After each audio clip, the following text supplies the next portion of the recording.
So, Hare Krishna, welcome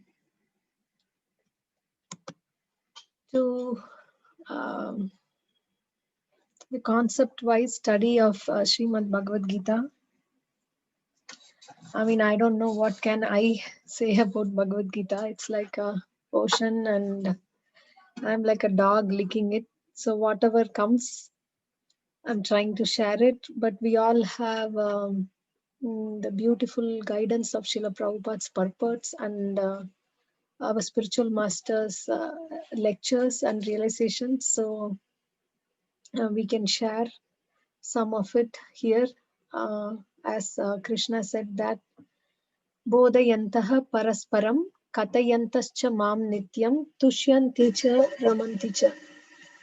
So by discussing about the glorious concepts in Srimad Bhagavad Gita, we number one please Krishna, and then we are inspiring each other to follow the instructions of this great literature. So let's start with prayers. Om Ajnanatirmirandasya Jnananjanashalakaya Chakshurunmilitam Yena Tasmai Shri Gurave Namaha.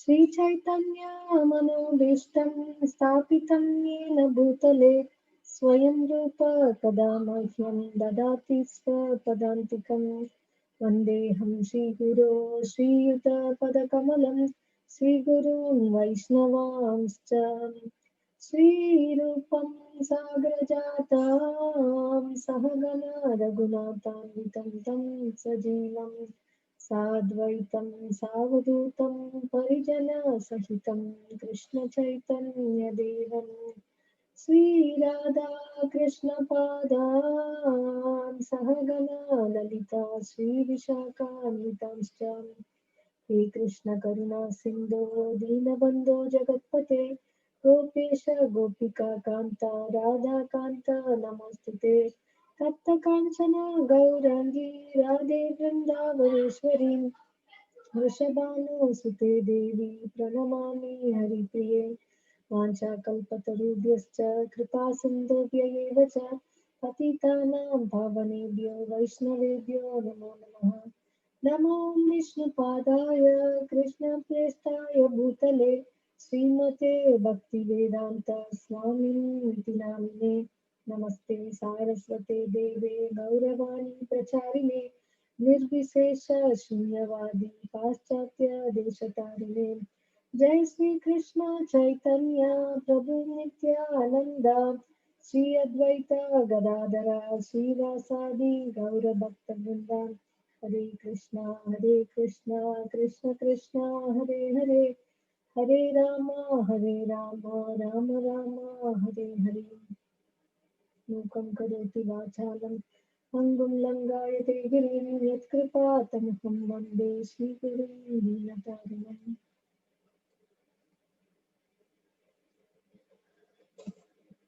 So today's topic is tolerance, and I am the last person on earth qualified to talk about it. But I mean, it's more to remind myself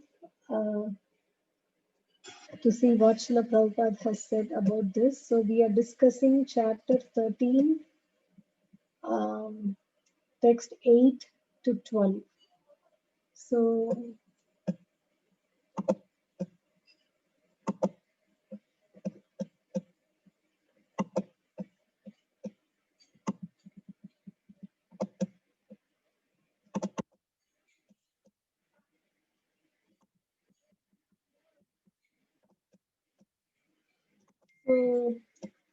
Krishna has been explaining about the knowledge. On the slides also, Mataji, this verse I've started putting it on the slide. Oh, okay.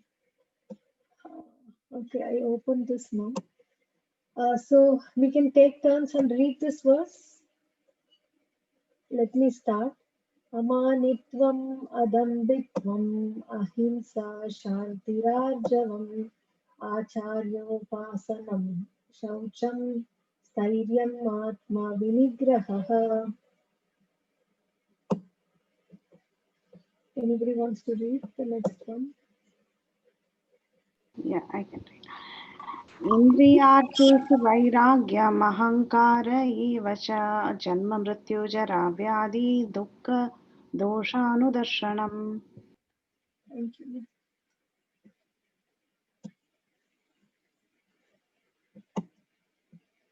Anybody else wants to read? Asakti. Hare Krishna Mataji, this is Geeta. Can I go? Yes, yes, Mataji.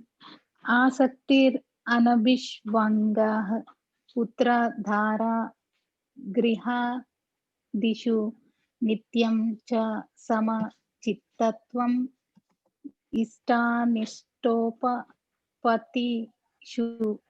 Thank you, Mataji. Thank you. I can. Hare Krishna Mataji. Hare Krishna. मही चनन्या योगेन भक्तिर अव्यभिचारिणी इविक्त देश सेविताम आरतिर ज्ञान समाधि. Hare Krishna. Thank you, Prabhu. Mataji, can I read? Yes, Mataji. Adhyatma Jnana Nitya Tvam Tattva Darshanam Etaggnanam iti protram Ajnanam Yad Ato Anyatha. Very nice. Thank you, Mataji. So we have been seeing this, 19 items which Krishna declares as knowledge. Humility, pridelessness, non-violence, tolerance, simplicity, approaching a bona fide spiritual master, cleanliness, steadiness, self-control, renunciation of the objects of sense gratification, absence of false ego, the perception of the evil of birth, death, old age, and disease, detachment, freedom from entanglement with children, wife, home, and the rest, even-mindedness amid pleasant and unpleasant events, constant and unalloyed devotion to me, aspiring to live in a solitary place, detachment from the general mass of people, accepting the importance of self-realization, and philosophical search for the absolute truth. All these I declare to be knowledge, and besides this, whatever there may be is ignorance. So we discussed various purports where Srila Prabhupada talks about humility and pridelessness and non-violence. So humility, he says, means that one should not be anxious to have the satisfaction of being honored by others. The whole thing of Bhagavad Gita is it's full of knowledge about the subtle body. We can say that, like, if we are going, a person is a doctor, then he learns about the physical gross body. What are all the possible things that could happen, how to do surgery, how to give medicine for all of them. So Bhagavad Gita is like a medicine book for the subtle body, about the mind, intelligence, and false ego. So it warns us about the pitfalls that we encounter while practicing spiritual life and how to deal with that. It's like a mirror. So we see ourselves in the mirror and we want to beautify ourselves. Oh, my hair has become white, let me put some henna, or I will put some makeup, right? Similarly, Bhagavad Gita is a mirror for the subtle body. So reading that, we can see, oh, humility means this, tolerance means this. So whether do I have that? Can I beautify myself with these qualities? So unfortunately, it's not like a makeup that you put on. It's something that we practice from inside. And then what is the use of doing this? because human life is meant for doing this. Manushya means one in who has been given the opportunity to cultivate the subtle body, especially the mind, so that he can change his future destiny. But in among the 84 lakh species of life, the lower species and also the higher species, they are higher and they can go higher and higher.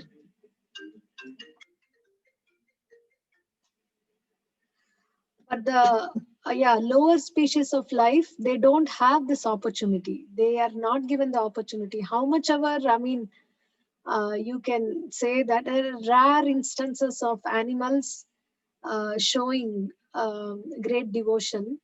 Like in Guruvayur, we have heard about the famous elephant called Keshavan. So there used to be Anayotam or elephant race. There are 50 elephants, and whichever comes first in that race, that elephant gets the seva of holding the Lord. I think it's for a year or so, holding the Lord and going, they call it Shiveli. That means 3 times, 3 or 5 times in a day, the Lord comes out and then he goes on the top of elephant and goes around the sanctum sanctorium. And on festival days, it's very elaborate. So, I mean, rarely we have seen that there are histories of how as long as he was alive, Keshavan used to come first because he always wanted to hold the Lord. And when he passed away, actually he passed away inside the temple and while offering obeisances to the Lord. And his tusks are still there when you just enter the main sanctum sanctorium. Before that, you find the tusks of Keshavan. So Keshavan is of course, no doubt a great devotee, but he's one elephant out of thousands of elephants. So we don't want to end up in an animal life and then, very hard to practice devotion. So better, we take advantage of this human life and beautify or cultivate our subtle body, keeping the mirror of Bhagavad Gita. So we read about humility, how it is a beginning of knowledge, beginning of devotional service, beginning of anything. And then Srila Prabhupada gave a different twist to non-violence. We all know non-violence means not doing violence to others, but non-violence means keeping quiet and seeing the suffering of the others.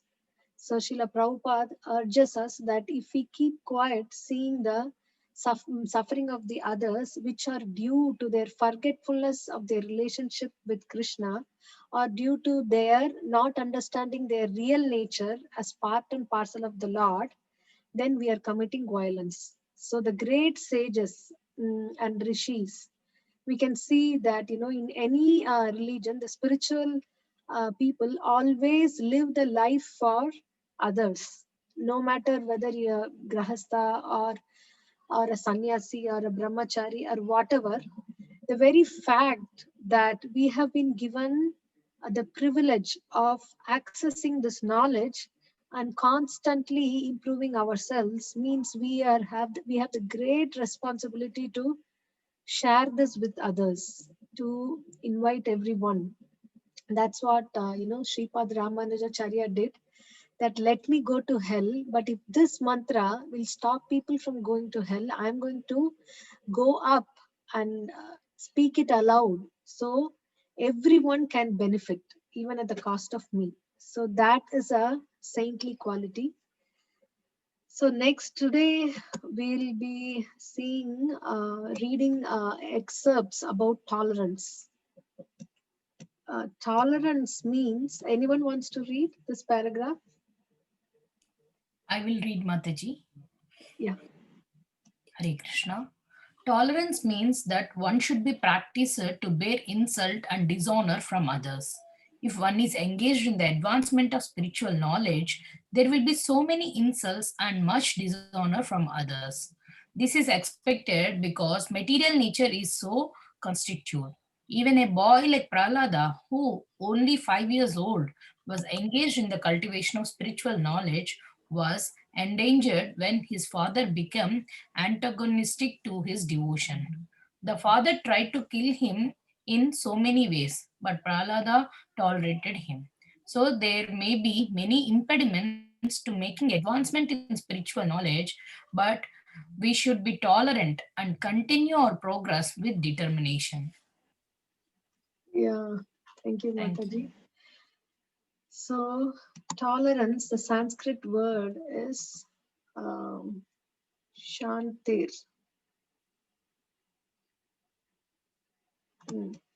Shantihi, Kshantihi, Kshantihi is tolerance. So, the main gist of this is we see that, when we are engaged in spiritual knowledge, there will be, not that there may be or there can be, there will be so many insults and much dishonor from others. Why is it so? Because that is the nature of this material world. This material world, they give an example of envious people like crabs. If you put a crab in a bucket, if you put a bunch of crabs in a bucket, you don't need to close the bucket. Because when one crab tries to get out, the other will pull it down. The other gets out, the other will pull it down. So we are all crabs in the bucket of this material world. So if we try hard to, or take a few steps to get out of this material world, all the other crabs will try to pull us down by making insults and dishonor. Why you have to do this at this point of time? I mean, it's bhakti is for weak-minded people, and it is not scientific. And you shouldn't be wasting time in this. You have to you have to advance in life, and if you engage in bhakti, that will quench your thirst for material advancement. And these are things that should be done by when you become old. At every age you're supposed to do that according to the age dharma. So like this, so many insults and dishonor will be others, but we know that we should tolerate. Why? Because here we see humility means that one should not be anxious to have the satisfaction of being honored by others. That means even if one dishonors, it's okay, and it is expected. In this world, even Lord has to face dishonor, right? So when the Shamantaka jewel was taken away, when the Shamantaka jewel was apparently lost, everyone told, everyone, actually there were rumors in Dwaraka that might be Krishna would have killed Prashena, the younger son of, the brother of Satrajit. Because Krishna wanted the Shamantaka jewel and Satrajit didn't give it. So Prashena took the Shamantaka jewel and went to the forest, and he did not return. So this, even the Lord, you see Duryodhan, constantly he was insulting the Lord, because this world is made of envy, and it is something that's natural for the material world. But we can see that following in the footsteps of great saintly persons, and even now our spiritual masters and Srila Prabhupada, they tolerated so many insults and dishonor. How? Because they know that this is one of the quality that they need to develop, and this is the nature of the material world. See, because the material nature is so constituted. That there is a story, again a very funny story, that a Brahmana was he bought a goat from the market, and he was coming. He was herding the goat and coming, and then somebody was telling, wow, how cruel you are. You are making the goat walk, and don't you have compassion for this goat? So he thought, yeah, maybe they're right. So he put the thing on top of his shoulder and he started walking. So 3 people, they wanted to take the goat. So they made a plan. So they stood each other in some distance. So the first person said, "Arey, what is this? What age is this? Man carrying a donkey? So surprising. Why you should carry a donkey? Donkey can carry so many loads. Have you lost your mind?" Then he said, "Come on, is it a donkey? No, it's a goat. You're not able to see, it's a goat." Then he laughs and goes. Then this guy gets a doubt and he says whether it's a donkey or a goat. No, it's a goat. So then after some time, the second person comes and then he laughs and laughs and laughs. And he says that, I mean, I can't find a better fool than you. Donkey is supposed to be the most foolish animal. But you who are carrying a donkey, I mean, you should get that award of being the most foolish than the donkey. Then he said, "Come on, it's not a donkey, it's a goat. Aren't you able to see?" Then he laughs away. And the third person, and he comes and says, "Tell me what happened to you. Can I help you in any way? So far in my life, I've never seen a person carrying a donkey." So that's it. Then immediately this person thinks, okay, even if it's a goat, maybe I am wrong. Maybe I am not able to see it properly. And everybody thinks it's a donkey. So let me put it down. And he abandoned the goat and he went away. And after he went away, the 3 people came together and took the goat and went away. So this is how, this material world is. Whether you're spiritual, there will be dishonor. Whether you're not spiritual, there will be dishonor. Because basically that's how it is designed. So we should be like that's why Vyavasayatmika Buddhi Ekeha Kuru Nandana. So using our intelligence, we study the scripture and then we decide this is the goal. And once we decide that is the goal, we go ahead with that. Come what may. Of course, for this, we need the strength of not only the scriptures, but also we need to see people who are practicing this in their daily life and associate with them. So in that way, tolerance can be got. And Srila Prabhupada is quoting this, that who can get worse things than Prahalad, and that too from his own father. His own life was endangered, but still Prahalad tolerated him. He did not get angry at him, and in fact he prayed for his father also. That means really in the heart he had nothing against his dad, who did so much for him. So that's why, but we should be tolerant and continue our progress with determination. So it's like this. In the circus, there will be a big flame of fire. Then people will come and jump through that flame of fire. Then the flame of fire goes small. There will be a smaller flame of fire. Then there will be a smaller flame of fire. Then it will become very small. It will be very dangerous. So again, the person goes and jumps through it. Like that way, in our advancement of devotional service and spiritual life, there are tests at every stage. If we cross that, then we come to the next level. And then we cross that, we come to the next level. But if we fail, we continue in that level until we master the skills. So much we can learn from the computer games. Okay, so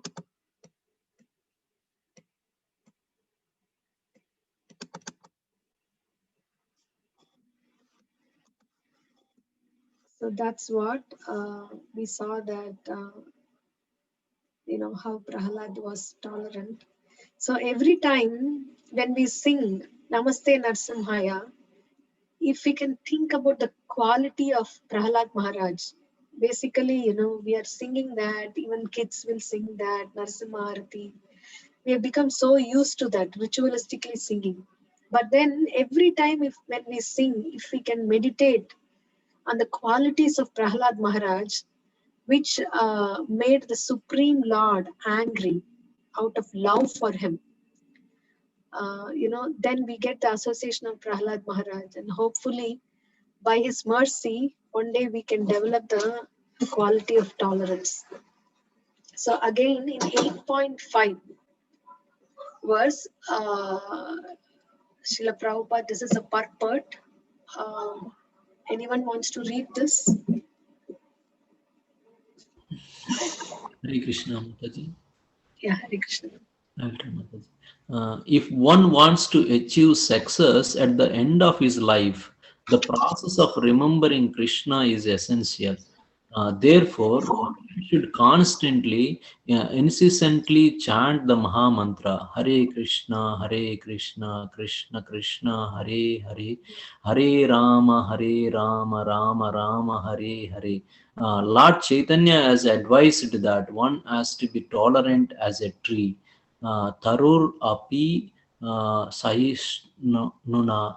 There may be so many impediments for a person who is chanting Hare Krishna. Nonetheless, tolerating all these impediments, one should continue to chant Hare Krishna. Hare Krishna, Hare Hare Krishna, Krishna Krishna. Krishna, Hare Hare, Hare Rama, Rama Rama, Hare Hare. So, so that at the end of one's life, one can have the full benefit of Krishna consciousness. 8.5. Hare Krishna, Mataji. Thank you, Prabhuji. And this is a very unique purport because it's a small purport of Antakale chamameva smaran muktva kalevaram yah prayati samadbhavam yati nastyatra samshayah. So if one wants, that means and whoever at the end of his life quits his body, remembering me alone, at once attains my nature. Of this there is no doubt. Krishna says that. And you see 2 times in the small purport within a span of 6, 7, 5, 3, 4 lines, Srila Prabhupada is quoting the Maha Mantra twice. Because we first of all, we should know that we have to be tolerant, and we should have a desire to cultivate the tolerance, but we can't be tolerant. It's not something that we can achieve on our own, how much ever we try. Like today morning Amarendra Prabhu was telling in the class that there is this please come into my vision, please let me behold you. I mean, I cannot see you, so you please come into my vision. So this is a thing that this is a one this Maha Mantra is like a magic thing. Whatever you want, it's like a desire tree, right? Whatever you want, Maha Mantra will give. Even sometimes I've heard that if we are not careful about removing the Nirvishesh and Shunyavad, which is within our heart, even after chanting Hare Krishna Maha Mantra, we could result in the impersonal Brahma Jyoti. So that was so shocking to me when I heard this lecture. So this is the only thing, and what one should do constantly and incessantly. Oh my God, he cannot emphasize this more than this. Constantly and incessantly chant the Maha Mantra. And when we chant, Lord Chaitanya has advised that one be as tolerant as a tree. Who knows this verse? The 3rd verse. Yeah.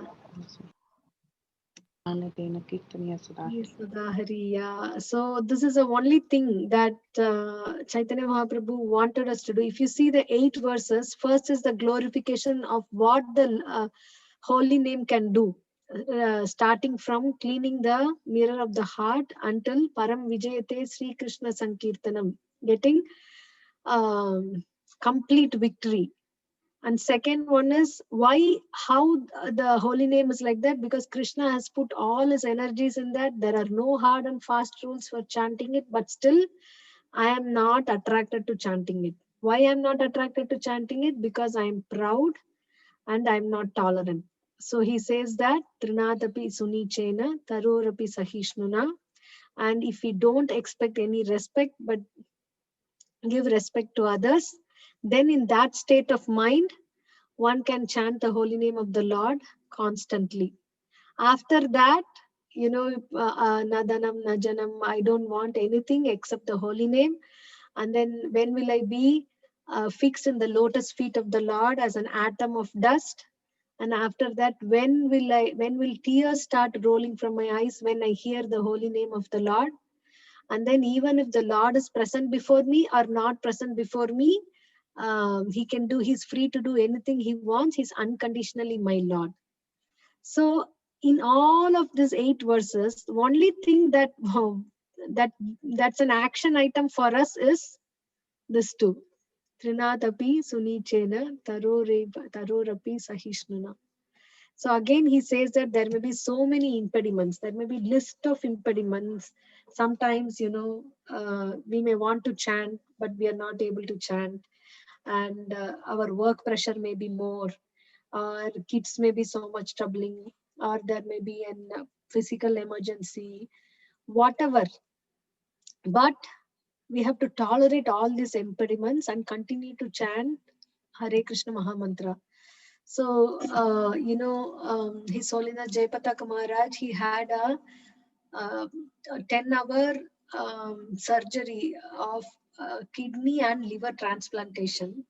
And just a month before that, his situation so much deteriorated that he had to go on dialysis 3 times a week.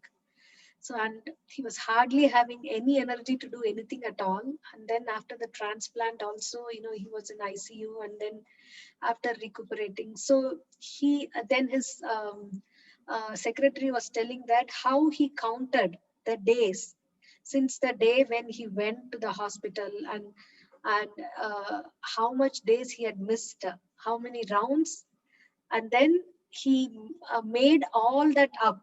And not only that, he chanted 500 extra rounds. So, I mean, this is a very practical example that,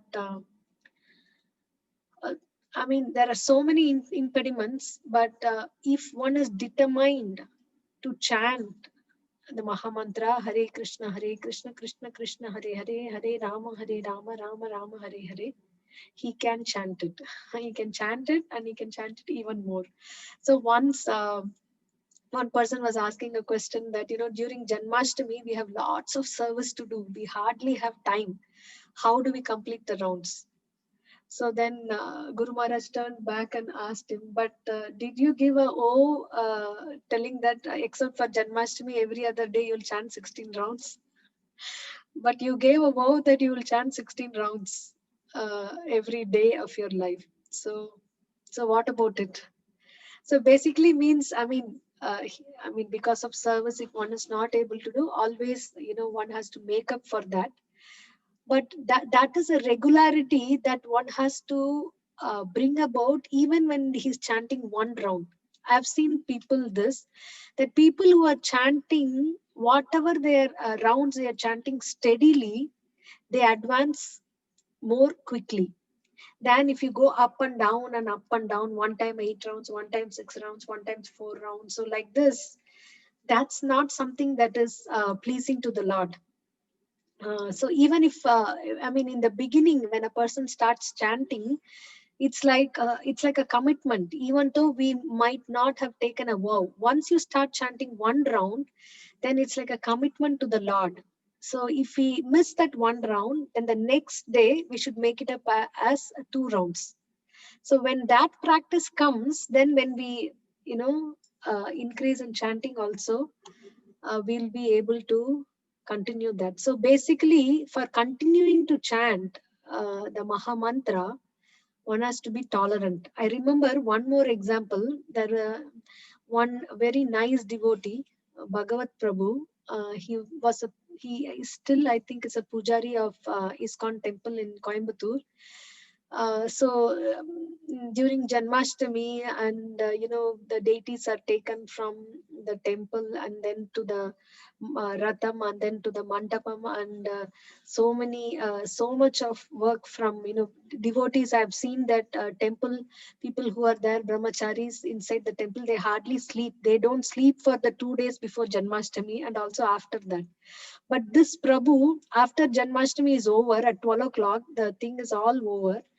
and everything is a mess. The whole, I just peeped in the thing to take something, and I saw him sitting and chanting at that hour of the day after 12 o'clock aarti is over and everybody has broken the fast, and next day Mangal Aarti, Srila Prabhupada's appearance day. Again, he has a lot of work. So, I mean, that really opened my eyes to see that how much this Prabhu should have the taste for the holy name, to sit amidst the pile of so many things, and he has not slept for 2 days, but then he is dedicated to chanting the holy names of the Lord. Yeah, so that's one thing. Because why we have to do that? If we do that, only then at the end of one's life, one can have the full benefit of Krishna consciousness. Otherwise, what if we think about something else? Okay, so the next is from 10.4. This is from the purport of 10.4, chapter 10, text 4. And the verse, let me go to the verse, where Krishna says that he is the Buddhir Jnanam Asammohaha Kshama Satyam Dhamma Shamaha Sukham Dukkam Bhavo Bhavo Bhayam Cha Bhayam Evacha. Intelligence, knowledge, freedom from doubt and delusion, forgiveness, truthfulness, control of the senses, control of the mind, happiness and distress, birth, death, fear, fearlessness, non-violence, equanimity, satisfaction, austerity, charity, fame and infamy. All these various qualities of living beings are created by me alone. See, you see, he's the one who's creating all these qualities, and we just have to serve him and please him so that he will be pleased with us to bestow us this quality. So Kshama, here Kshama comes. Kshama is, here he links tolerance and forgiveness. Although the shloka says forgiveness, Srila Prabhupada says that tolerance and forgiveness should be practiced. So just like, we practice something to become perfect in it. We practice kartal, we practice the harmonium, and we practice many sports. That means every day, regularly, we read about it. We remind ourselves about it and practice it constantly. So when we practice it, then our level of tolerance grows and grows. What should one do first? One should be tolerant and excuse the minor offenses of others. So what if we don't excuse what could be the logic? How we can excuse the minor offenses of others? I've heard in many lectures as this, that when somebody does something to us, we can say that, we can think that how many times we have done the same mistake. Maybe we might have forgotten, but many times we commit mistakes, and many people have excused that offenses and was tolerant to us.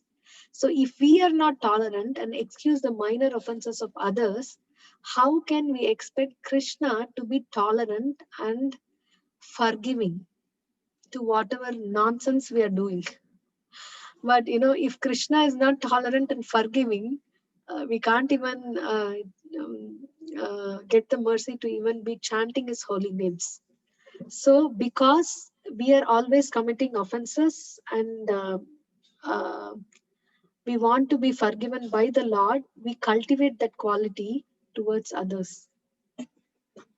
So here we saw how tolerance and forgiveness is interrelated and connected. If my tolerance is less, then I will not be able to forgive. So that's the point.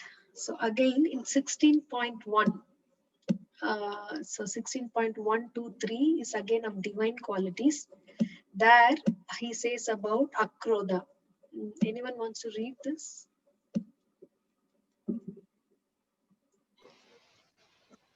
Hare Krishna Mataji. Can I read? Yes, Mataji. Akrodha means to check anger. Even if there is provocation, one should be tolerant. Or once one becomes angry, his whole body becomes polluted. Anger is a product of the mode of passion and lust. So one who is transcendentally situated should check himself from anger. Hare Krishna. Thank you. Thank you, Vasvi Mataji. So yeah, this is, this is something very, akrodha means to check anger. Anger comes, but we need to check that. So even if there is provocation, one should be tolerant. Why? For once one becomes angry, his whole body becomes polluted. I have experience of this every single day. So after when we are angry, like, krodhat bhavati sammoha smriti vibhramaha smriti bramshat buddhi nashat pranashyati. So there is a like a sliding down. This is a real slide down. Krodhat bhavati sammoha, how one is delusion and bewildered. Sammoha smriti vibhramaha, the intelligence is lost or memory is lost. When memory is lost, intelligence is lost. Smriti bramshat buddhi nashat pranashyati.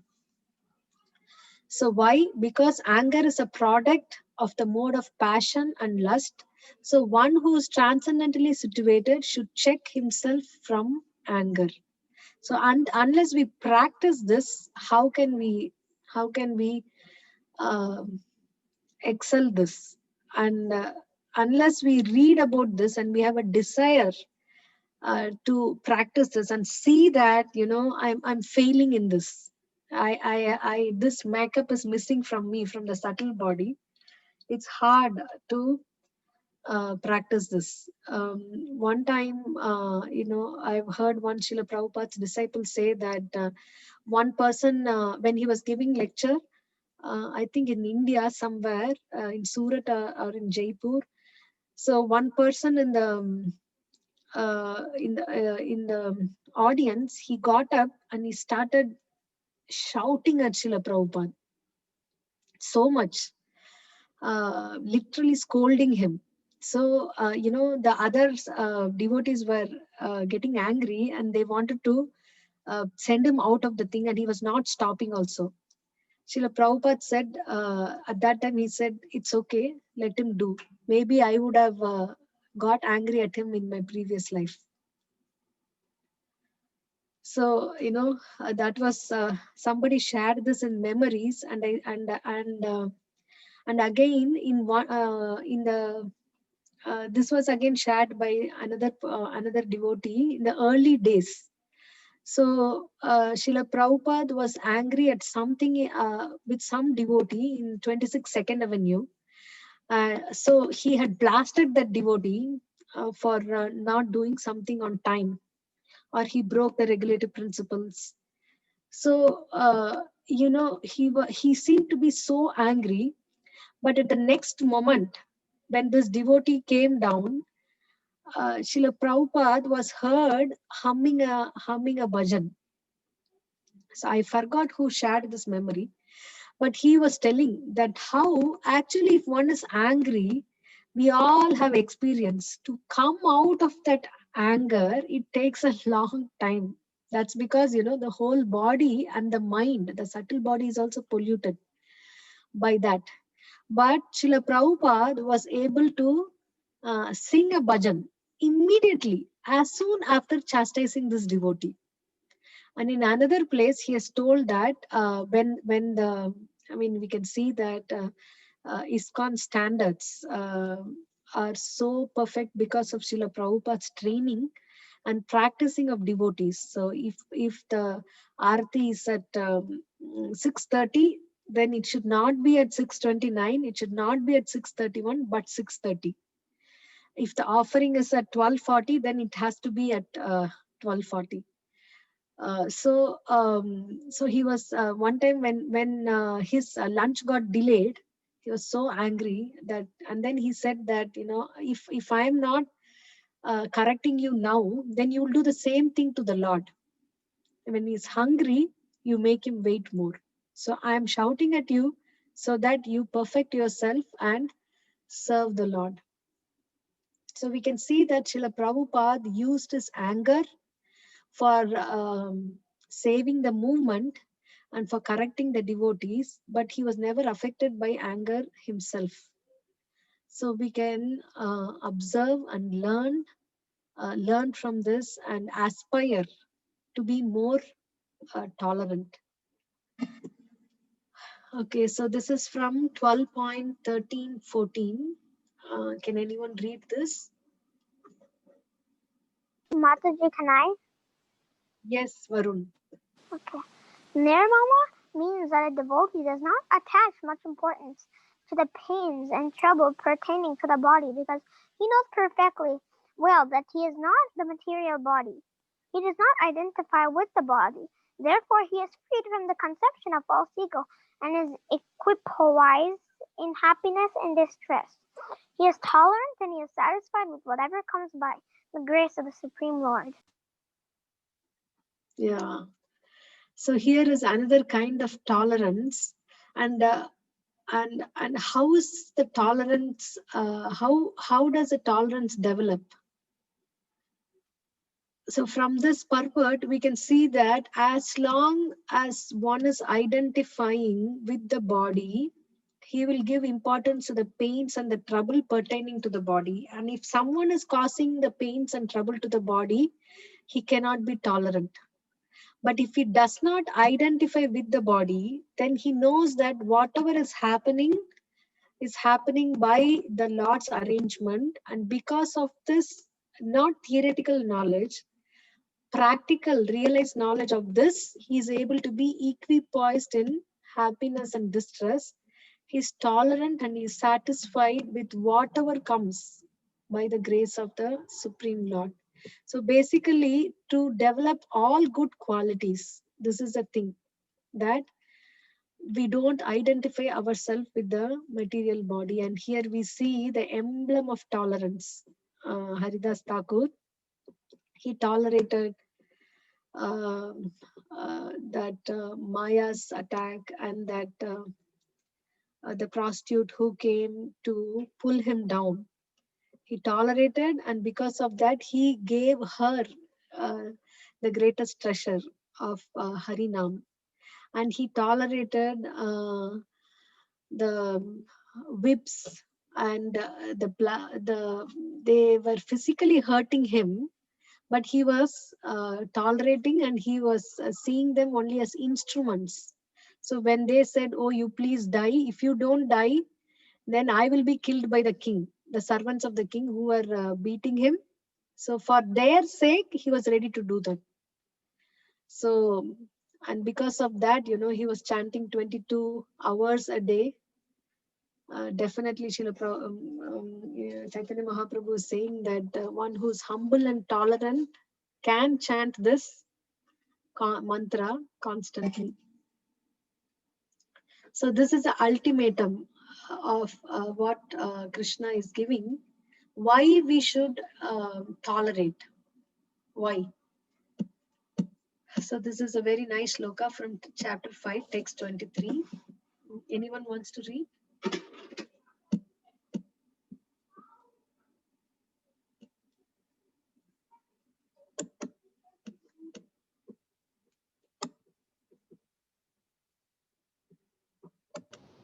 शक्नोति तैव यशोद्धुं प्राक्शरीरविमोक्षणात् कामक्रोधात् भवं वेगं स युक्तः स सुखी नरः. Translation. Yeah, please go ahead. Before giving up this present body, if one is able to tolerate the urges of the material senses and check the force of desire and anger, he is well situated and happy in this world. Yeah, Shaknoti Haiva Yakshodum. One has to be, if one is able to tolerate Prak Sharira Vimokshana, before Sharira Vimokshana, before giving up this present body. What are the Vega are the words? Kama, Krodha, Udbhavam, Vegam. So check the force of desire and anger. He is well situated and is happy in this world. before giving up this present body, he says, if we don't do this, then we take the force of desire and anger again with us to the next life. And then again with us to the next life, again with us to the next life. It keeps continuing. Only at this time between birth and death, we should be able to do that. And if we are able to do that, he's telling he's well situated and happy in this world. And the vice versa is also true. If we are not able to do that, then we are not well situated and we are miserable in this world. It's a very nice purport. If one wants to make steady progress on the path of self-realization, he must try to control the forces of the material senses. There are the forces of talk, forces of anger, forces of mind, forces of the stomach, forces of the genitals, and forces of the tongue. Which verse is this? Nectar of instruction, first sloka, Mataji. Vacho Vegam, Krodha Yes. Vegam. Yes, Mataji, you want to chant that?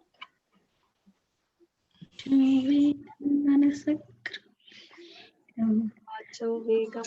मनसक्रोधवेगं जिह्वावेगम् उदरोपस्थवेगम् एतान् वेगान् विचयेत धीर सर्वान् Apimam. पृथिवीं Wow, our shloka barrels have come. Very nice. Anvaya Mataji. wants to recite, Mataji, if you give permission. Yes, please. Vacho vegam manasakrodha vegam jiva vegam udaropastha vegam yetan veganyo vishayeta dhira sarvam apimam prithivim sashishyad. Wonderful. All this. So nice. You see, at this age, they are able to access this knowledge. Then definitely they'll be able to practice this. Every time I take the nectar of instruction, Vacho Vegam, and then I feel like I close the book. Because first I should be able to do that. But yeah, so this is the main thing. One who's able to control the forces of all these different senses and the mind is called a Goswami or Swami. Such Goswamis live strictly controlled lives and forego altogether the forces of the senses. Material desires, when unsatiated, generate anger, and thus the mind, eyes, and chest become agitated. We can see the emojis like now little angry, little sad, and little upset, and more upset, and more upset. The color going, and then there are horns coming, and then the smoke coming out of all of this. So this shows the mind, eyes, and chest become agitated. Therefore, one must practice to control them before one gives up this material body. One who can do this is understood to be self-realized and is thus happy in the state of self-realization. It is the duty of the transcendentalist to try strenuously to control desire and anger. Strenuously means trying so hard, because it's not going to be easy, and because it's not easy, we are not supposed to give up. And we shouldn't get discouraged. It's not for me. No, we continue to try. And because this is what he's saying, that one who can do this is understood to be self-realized. Yeah, this is a very, very instructive shloka. And yeah, this is a famous one in the second chapter. It comes in one of the 108 important shlokas. Anybody wants to recite this? Those who have not done so far?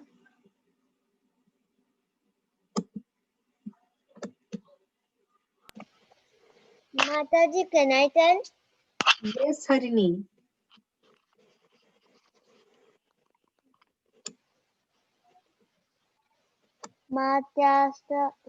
Matyastastu kaunteya shitosna sukadukadaha agamapi nitya tam sugita bharata. Very good, Harini. Very good. Okay, so O son of Kunti, the non-permanent appearance of happiness and distress, and their disappearance in due course, or like the appearance and disappearance of winter and summer seasons.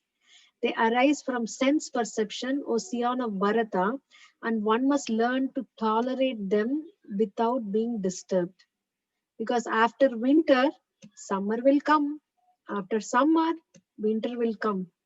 After distress, happiness is coming. And after happiness, distress is going to come.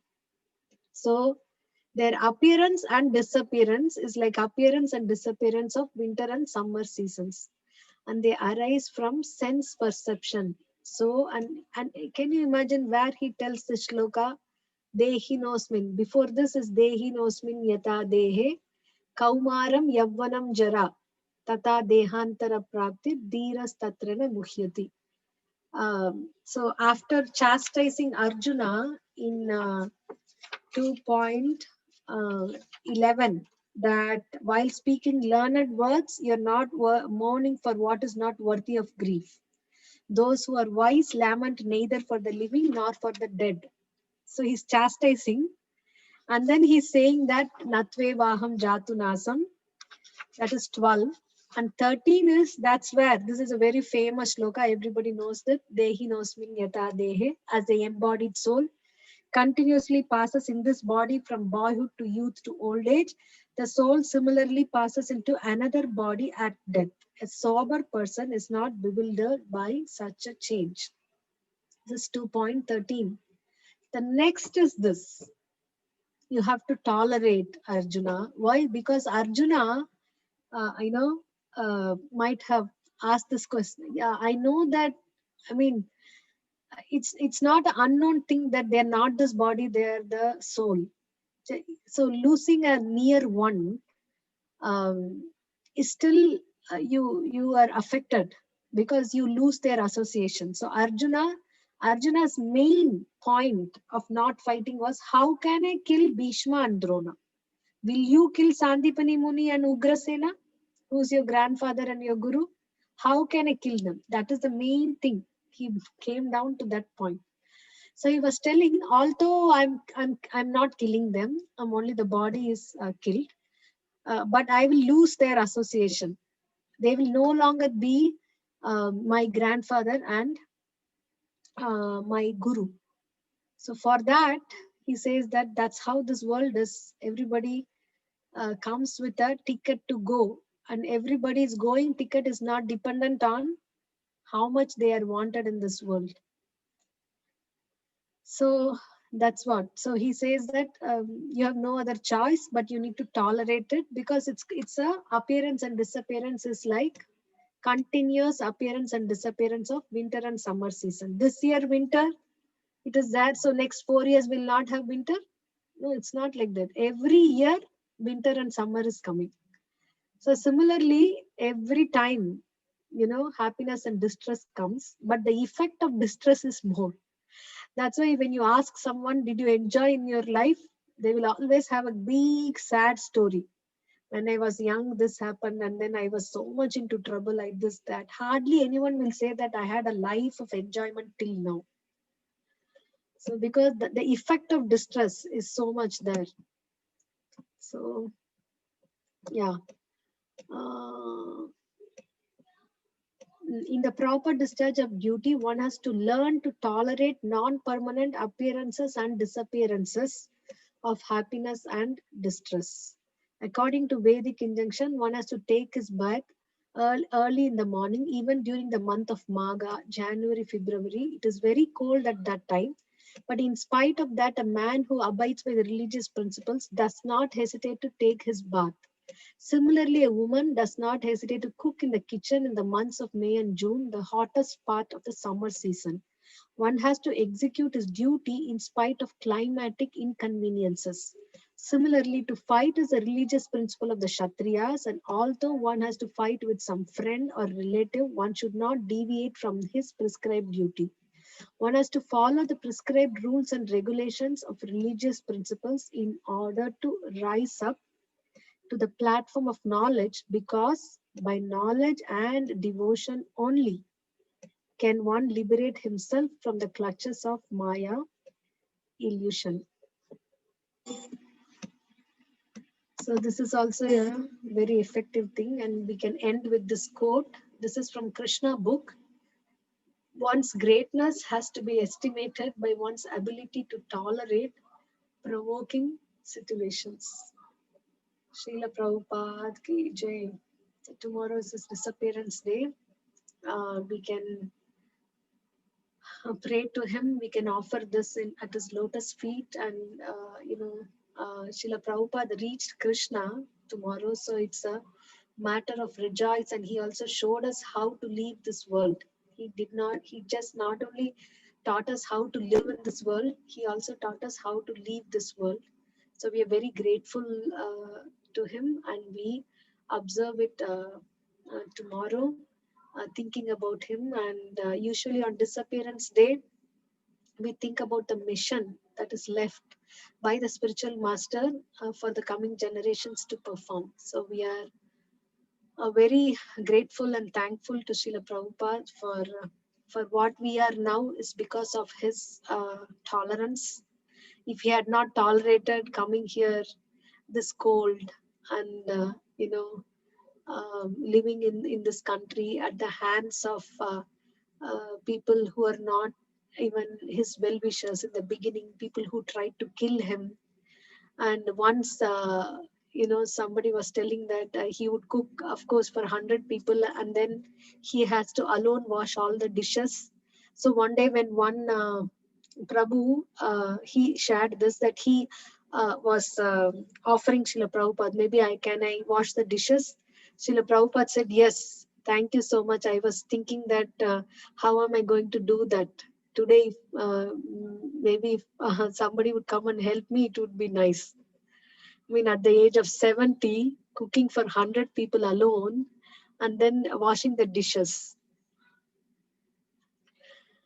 So because of his tolerance, we are here reading his books. So we'll pay our humble obeisances to Srila Prabhupada and beg his mercy so that we will be able to live up to his standards slowly, but even if though slowly, but surely, and hopefully sooner.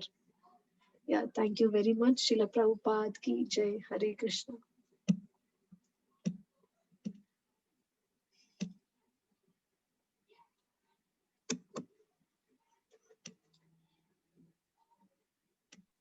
Thank you so much. Thank you so much, Mataji, for a very, very nice and very comprehensive session on tolerance with relevant stories and application and real life examples from scripture. Very, very nice, Mataji. Thank you so much. It was very interesting to hear the entire presentation. Thank you. Thank you, Mataji. You know how many so many years continuously you prepared so much and given us the nectar of your Chaitanya Charitamrita classes and Brihad Bhagavatamrita classes. So we are very, very grateful for that. And whatever I am telling now is what I heard from your classes. Thank you. Hi, Mataji. Yeah, this is no, Mataji, there's no comparison at all. I can really see who you are. Yeah, that's your humility. Yeah. Thank you, Mataji. Very, very beautiful. Thank you. And who all has questions, you can ask. Mataji, one question in the chat. Okay. No, Mataji, sorry. Hare Krishna, Mataji. Thank you. Wonderful class. I just gave one reflection, Mataji. Yes, Mataji. So for your saying about chanting, I remember that recently I heard from other senior devotees that to improve our chanting or to be here attentively the Mahamantra, one should be always be in 3 P's. You should be remember or your mood be in the 3 P's. One is posture, your sitting posture. Second one is pronunciation of the mantra, and third one is prayer. Whenever your mind is wandering away, when you come, if you do the prayers, so your mind automatically will come back to the Mahamantra and you can hear attentively again and again. If you do these 3 P's, your chanting will be very effective. And yes, so when you are saying about chanting, I was thinking about that. Thank you, Mataji. Wonderful share, Mataji. Thank you so much. Yeah, this is, I've heard this too, and this helped me a lot because sometimes, we tend to become relaxed while chanting and we sit on the sofa like this and chant. And so that's where posture comes, our, pronunciation. Hardly we can make out whether Krishna or Rama is there. Shama, mama, sha, sha, sha, mama, mama. Becomes like that because the mind, as soon as you take the chanting bag and then the mouth starts chanting, the mind runs away somewhere. So we hardly hear what we are chanting. So if we hear what we are chanting and we practice that, then we can pronounce it better because we'll be hearing how horribly we are chanting. Yeah, in prayerful mood. Yes, thank you, Mataji. Thank you so much. Mataji, can I say my realization? Yes, Varun. So what I basically learned was that there's all the seasons like winter and summer. There's hot and cold, and just like that, you have happiness and distress. And the cause of distress is probably like not chanting or not chanting attentively, or one of those sins that you do. But the feeling of distress is like a much, much, much more stronger than the feeling of happiness, because when you do distress, you can really feel that you did something wrong in some time yesterday or today or whenever, maybe even in your previous birth, like that devotee was shouting at Prabhupada. But happiness, you can feel that you did something good, which makes you feel like I can do more, so yeah. Wow. That's an amazing, mind-blowing realization. How old are you? I'm 9. Very old. You're 9. I think you're like 99. Varun, you're 8 years old. When did you turn 9? All coming from your grandfather, Varun. I know that he likes to become 4, but I didn't know he liked to become 9. May is his birthday, so still we have 7 more months to go. Oh, that adds to your glory, Varun. Very, very nice. Anyway. He must be upset at you for telling us his real age. Did you forget, Varun? Mataji is making you more old, Mataji. Yeah. No, actually, he's scared because, in some classes, there are some age limits, right? So he's scared. He's trying to project himself to be older so that no one says, oh, why did you attend our age? My God. Oh, Oh, so Mataji, sweet. thank you. Thank you for... So sweet. Thank you so much.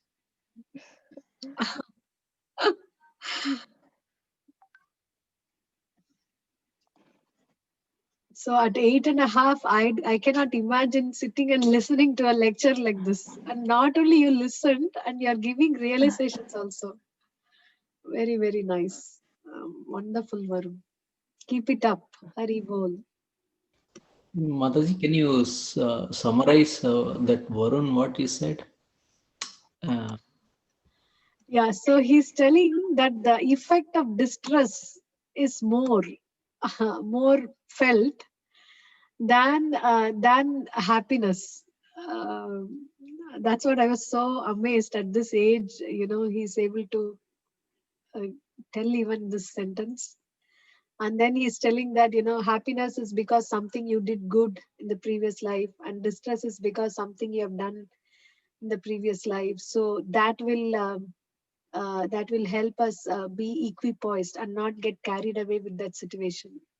I think that's what I could get what he said. Is that correct, Varun, or do you want to add?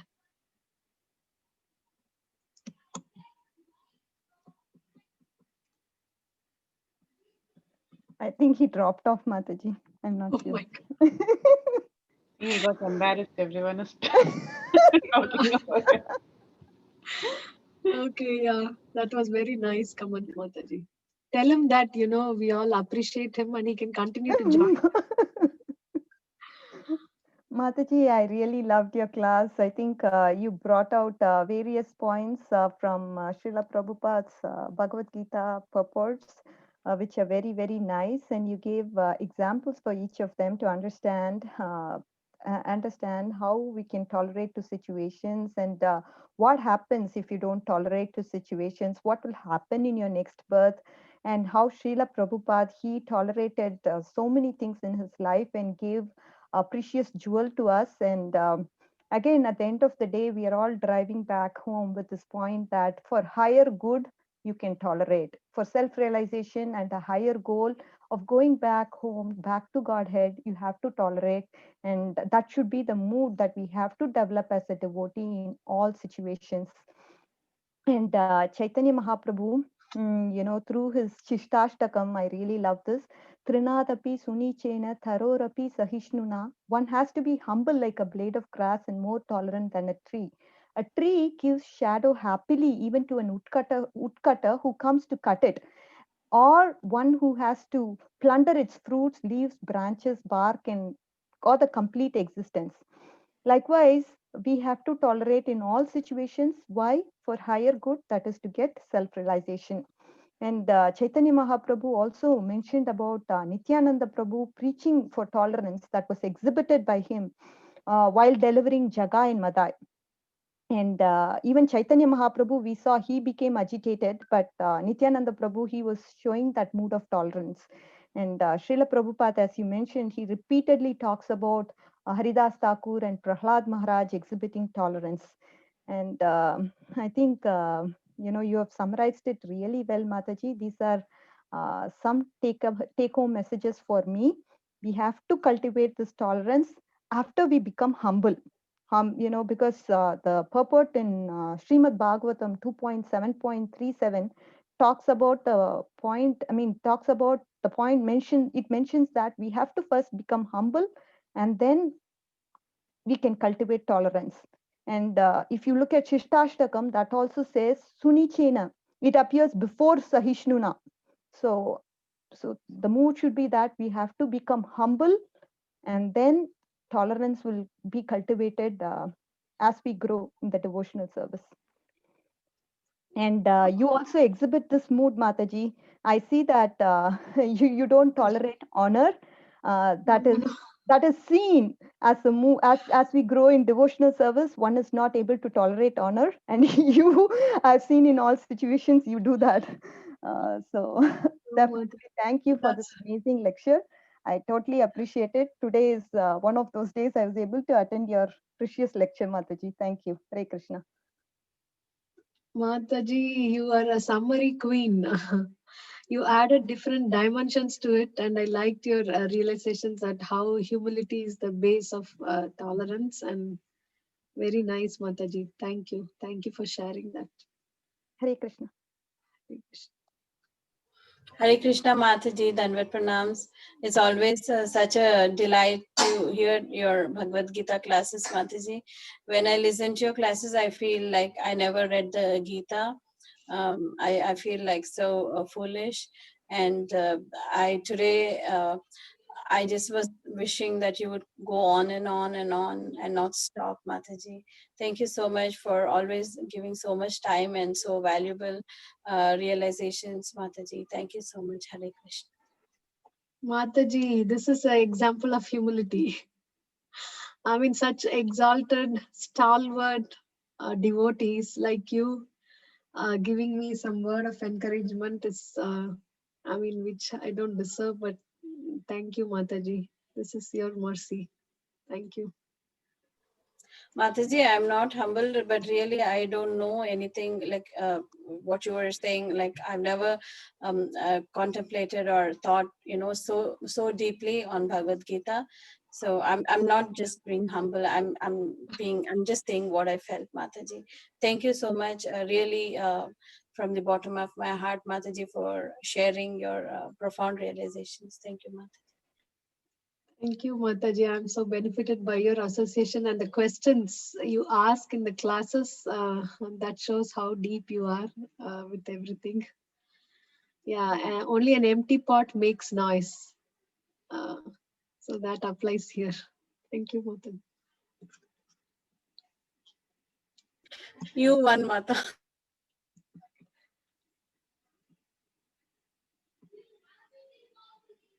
Yeah, anybody else?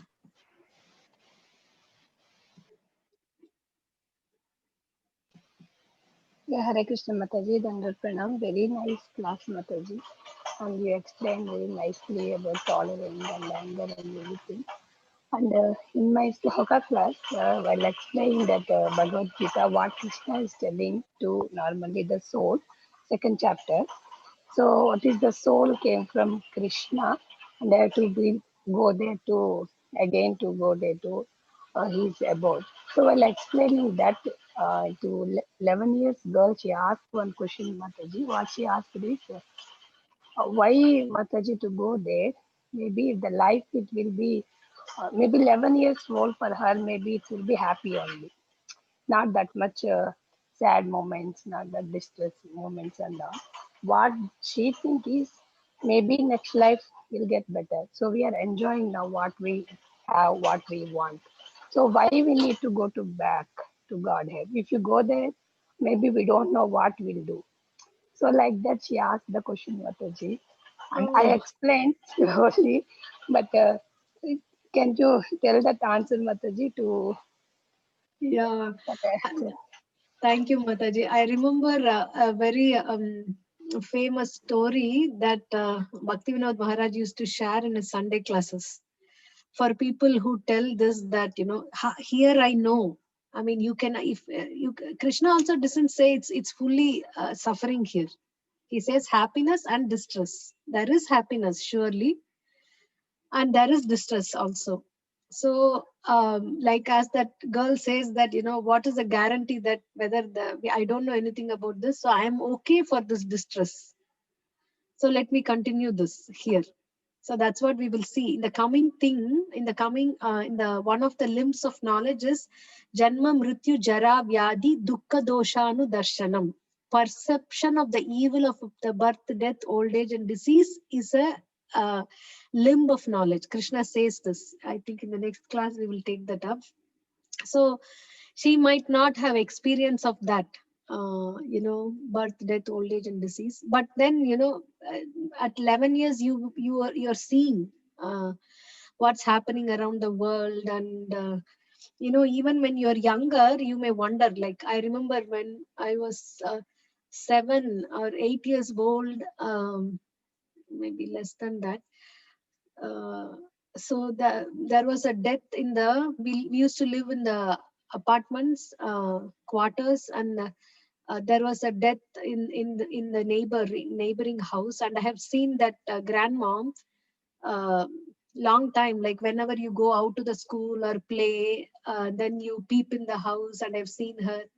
Then when they were taking the body, I saw her. So I was having this question that where did she go, why did she die, and where did she go, and what will happen to her now. So I was thinking about it for a long time. I remember thinking about it, walking to the school and coming.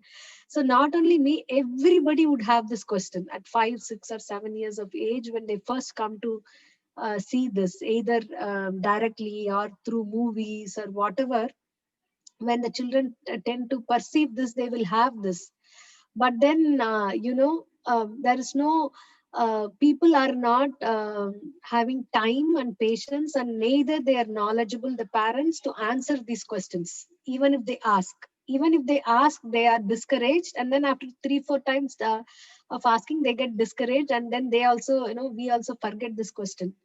So that is one answer. And what Bhaktivinoda Maharaj used to say is that there are people who are miners who go deep inside the mines, and then they spend a lot of time there. So hardly the passage is very, it's not it's a very difficult condition. Mining was, at least now there is so many mechanical advancement, and the men don't have to go down under mines. Even now there is, but there is so much safety measures. But in those days, mining was a profession, and then they go inside because they mine to get so much valuable jewels, and you need to go really down, and they spend many days there, because once you go there, then you can't keep up coming up and going there. So their only entertainment is somebody coming or reading some newspaper from the top, what's happening around the world. So that's the only entertainment for them there in the dark thing, and whatever little food they get to eat. So when there was a Christian preacher and he's trying and he's preaching that, telling that, God's abode is so full of light and illumination and you can forever be young. I mean, all the scriptures say the same thing. So immediately they asked there, will there be newspapers there? That was their question. Will there be newspapers there? And this preacher said, I mean, there won't be any newspapers. Why do you need the newspapers for? So then they said that then we don't want to go to heaven, because this is our entertainment here. Newspaper, hearing what's going on around the world, ups and downs and who won and happiness and distress. You see, so that is the conception of projecting what you think as happiness and distress to there. Whether if it is there, then I will come there. Otherwise, it's no. So that is because of the enjoying tendency, and because of like the frog in the well. What we know, we try to judge what we don't know with what we know limitedly. That's why Ishopanishad is the first book we should read in the Bhakti Shastri. And Ishopanishad says that what we don't know, we cannot access it through our senses. We need to take knowledge from higher authorities, and by faith we follow that, then we can experience that knowledge.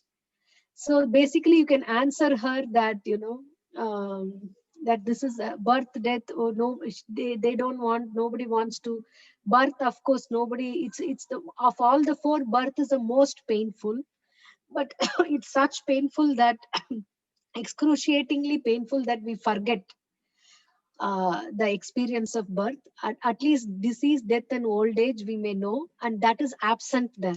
So that is present here. There is no coronavirus there. There is no undue death there, no cancer, no heart attack, and no old age. So she can compare with what she sees here to what it is present there. And then you can talk to her like that. Then her next question will be like, why, how do I know that it is not that? Then comes the faith and the scriptures, and anyway we are putting faith here. Even in our normal living, we have to live with faith only. I mean, so many things go by faith, right? We can explain to them like that, Mataji. Maybe we can talk offline more on this. Thank you, Mataji. Yeah, thank you, Mataji. You explained very elaborately. Yeah, I will try to convey this answer to her. And not only that 11 years girl, Mataji, even very new to devotion or not in that this path, even normal people also, that some younger people also will have same questions, questions. Right, Thank right. you. Thank you for explaining, Mataji. Thank you so much. Hare Krishna. Thank you, Mataji.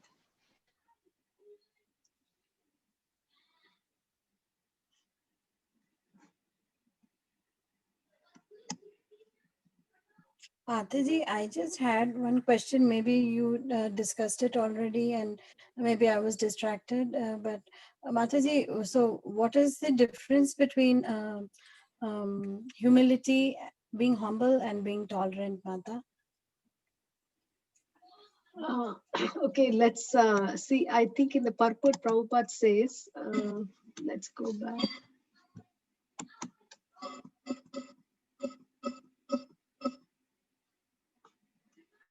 So this is what he says. Tolerance means that one should be practiced to bear insult and dishonor from others.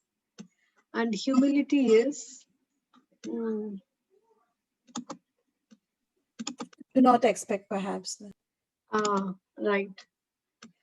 It's both is linked, basically. Means that one should not be anxious to have the satisfaction of being honored by others. So with like as Radhika Mataji said, this is the base. Sunichena comes first, and based on that, we tolerate. Like this famous thing in King Prataparudra. Prataparudra was there, and his minister was there.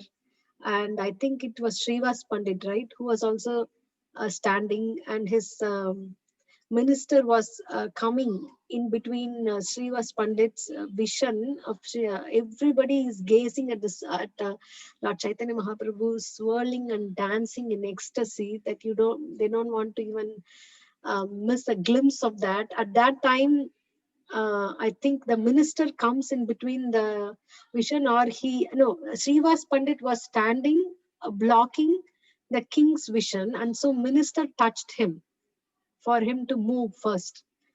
Then he was not, he didn't pay attention, or he said he just ignored it. And the second time when he again tapped on a soldier for him to move so that the king can see, he slapped the minister back. So the minister was getting angry. At that time, King Prataparudra said that you are very fortunate to having been touched by a pure devotee like Srivas Pandit.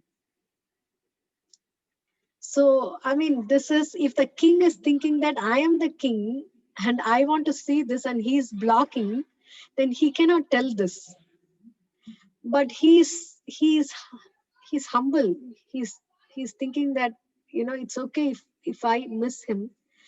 But, not only that, he's telling that you're getting slapped from such a pure devotee. It's a great, you're very fortunate to get that. So that is this is an amazing example of humility, I was thinking. Oh, thank you, Mataji.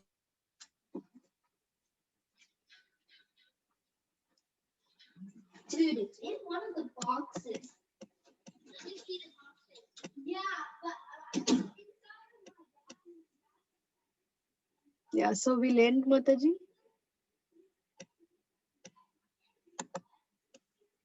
Lakshmi Mataji. Hare Krishna Mataji. Hare Krishna Mataji. Yes, Mataji. I was just listening to the question and answer Q&A section. It was so nice and realization was so fantastic. So Yes, Mataji. I got most of the answers for my question. So just I kept quiet. I already got the answers. But the realization was, Mataji, when you said that when we become angry, our entire body becomes polluted. That was very nice, Mataji, because when we say anger, we normally think about mind. We say why he's getting so much anger. You have to control your mind like that. But you said when you get anger, the body entirely gets polluted. That actually, yes, that is fact. Because of anger, they get so much of physical problems and etc. And so that was something new, or maybe I was lacking that knowledge, but that was nice to understand. And the thing, Mataji, you said was when Prabhupada was getting anger, you mentioned he did it to save the moment and save the devotees, but he never let that to disturb him. That was the only thing that I was thinking about, because when you said tolerance, it is without disturbing us. When somebody is doing something, we have to tolerate it, but it should not disturb. That is practically very hard, Mataji, because only when we get disturbed, we know it is a problem. Right.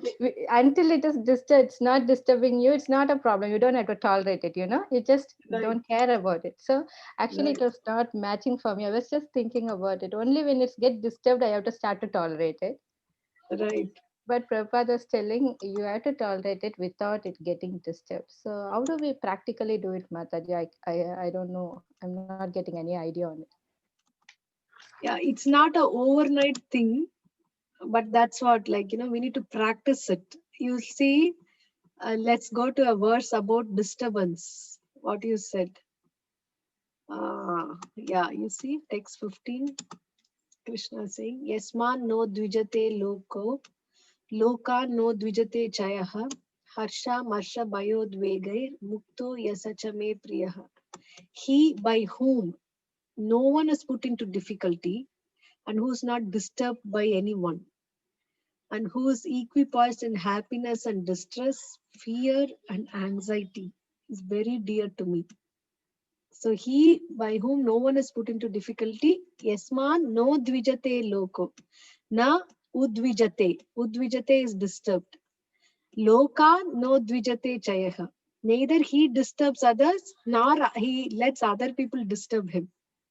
So these are all qualities of pure devotees. See, it's very dear to me. Krishna is telling this. So it is hard to, it's not like 0 or 1. If immediately we may not be able to practice, but we need to start off and take baby steps and keep introspecting, keep reading, because when we keep reading, Mataji, then we can analyze ourselves, where we stand, how we got angry today, how we got disturbed today. So what can we do? We can think and try to apply this, and we can take examples from others who are applying this, and that way, it's a journey.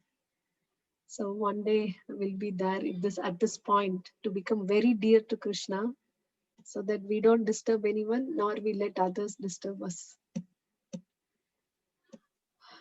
Is that okay? Mataji. Yes, Mataji. So we have to get the knowledge of it, and we have to start analyzing our work. Right. And two more points that I liked very much, Mataji. You said that when we are attached to the body, only then we are unable to tolerate the pain. And then we get angry on somebody who's making us pain physically or also mentally. So that attachment is the key. So when we get detached from the body, then at least we can come to the mode of tolerating, or at least saying that it's all given by God. So unless we come out of that attachment, this tolerance and forgiveness, that's all are very, like a very big thing to achieve. Right. So, and third, one more question, Mataji. It's a clarification actually. You said that in the Bhagavad Gita 2.14, we were discussing that the happiness and distress, they arise from sense perception. So what does that sense perception mean, Mataji? Like the happiness, it is not happy or it is not distress, but what I take is that happiness and distress? Yes, Mataji. Yes. So sense perception means that Prabhupada gives the example that the cold water is cold always, but in the summer it's pleasing. In the winter it is not. So the way we perceive it, that is the happiness and distress comes because of that perception, and as you say, that attachment. So detachment cannot be God, but attachment can be widened to include Krishna and his whole family. So that's how saints and great devotees have overcome this problem of attachment by being attached to Vasudeva Kutumpakam, seeing everyone as part and parcel of the Lord. Where did we read this? That knowledge means seeing everyone as part and parcel of the Lord, or always connected to the Lord. Like Mrigari and Jada Bharat, they were not seeing ants, but they were seeing the presence of the Lord inside. So that way, one can overcome slowly and slowly this material concept of life by identifying ourselves with the Lord, and also identifying everyone else as being dear to the Lord because of being part and parcel of the Lord. So when this consciousness expands like this, then the happiness and distress due to attachment, their effect of it will be slowly and slowly we can see that reducing on us.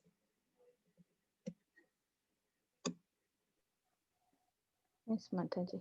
See, it's very nice. It is by the grace of the Lord that he's so practiced that he's not disturbed by any outward disturbance.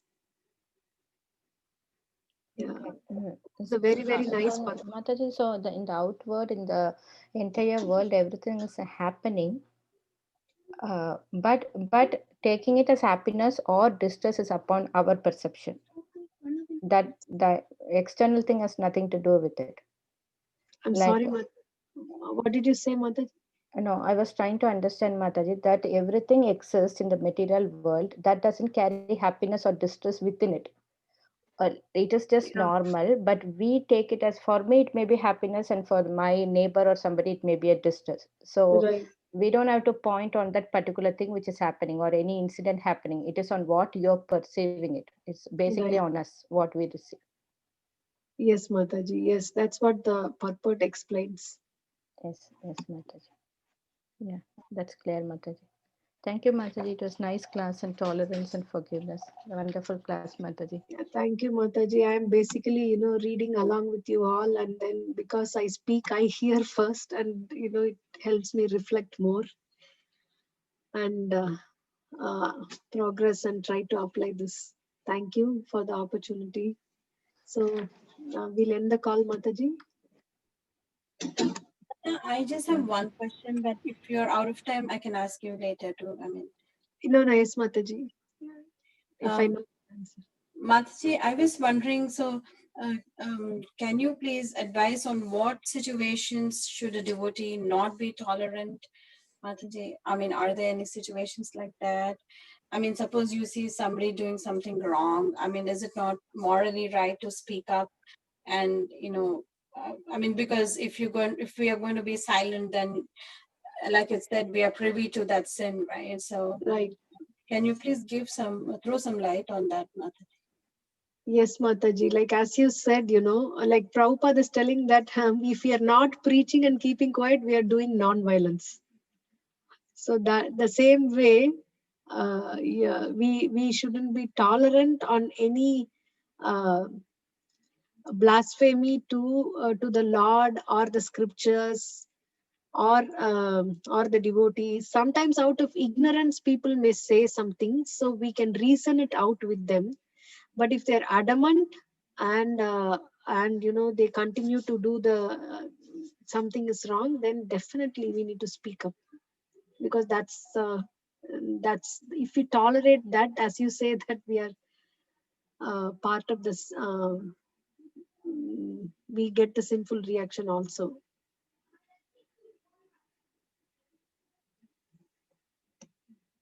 I don't know if any particular situation, anything. I have seen that, like we know that something that Srila Prabhupada says, something that Bhagavad Gita says, if there is some deviation, something is projected wrongly of what is actually Bhagavad Gita is not. If you see Srila Prabhupada in the purport, people may think, what is this purport? He's keep on finding faults with other person's commentary, and he's telling that people who are not devotees, they should not comment. It looks like on the outset as though he's trying to prove his commentary is the best by like what the people in the politics do, that instead of talking their glories, they talk others' faults. But that he's doing, he's not tolerating the commentators pulling down Krishna's position. So we can see that, and we can learn from that how he's coming out so forcefully in his writings and his lectures to protect the Lord's words as it is.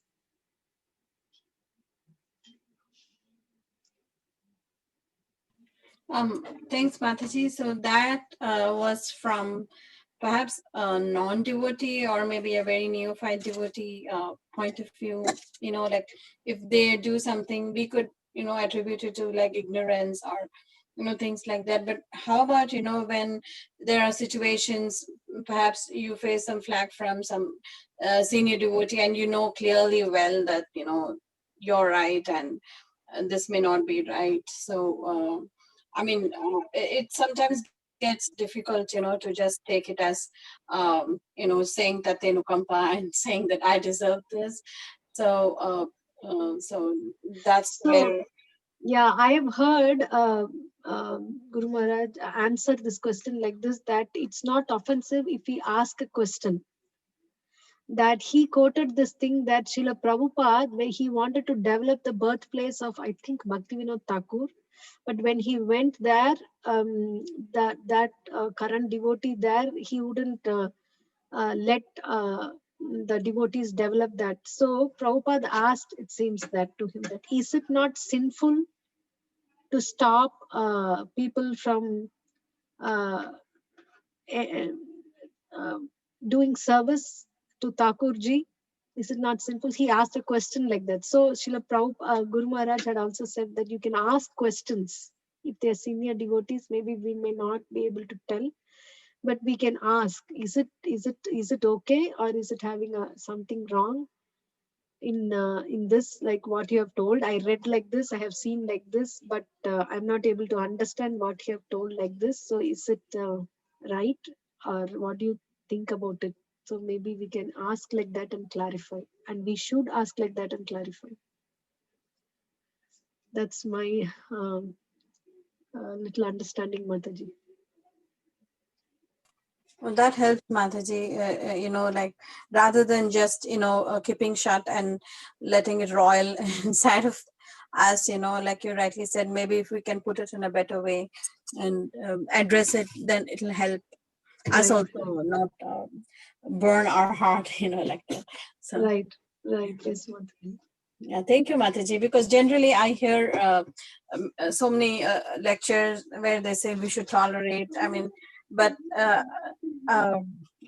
other part where that the other person may be wrong or something like that. So that I was not very clear on what to do in such a situation. Yeah, thank you, Mataji. This is what I have seen devotees doing also. Thank you, Mataji. Mataji, so if there are no other questions, I think we can end the call. Yeah, yes, Mataji. And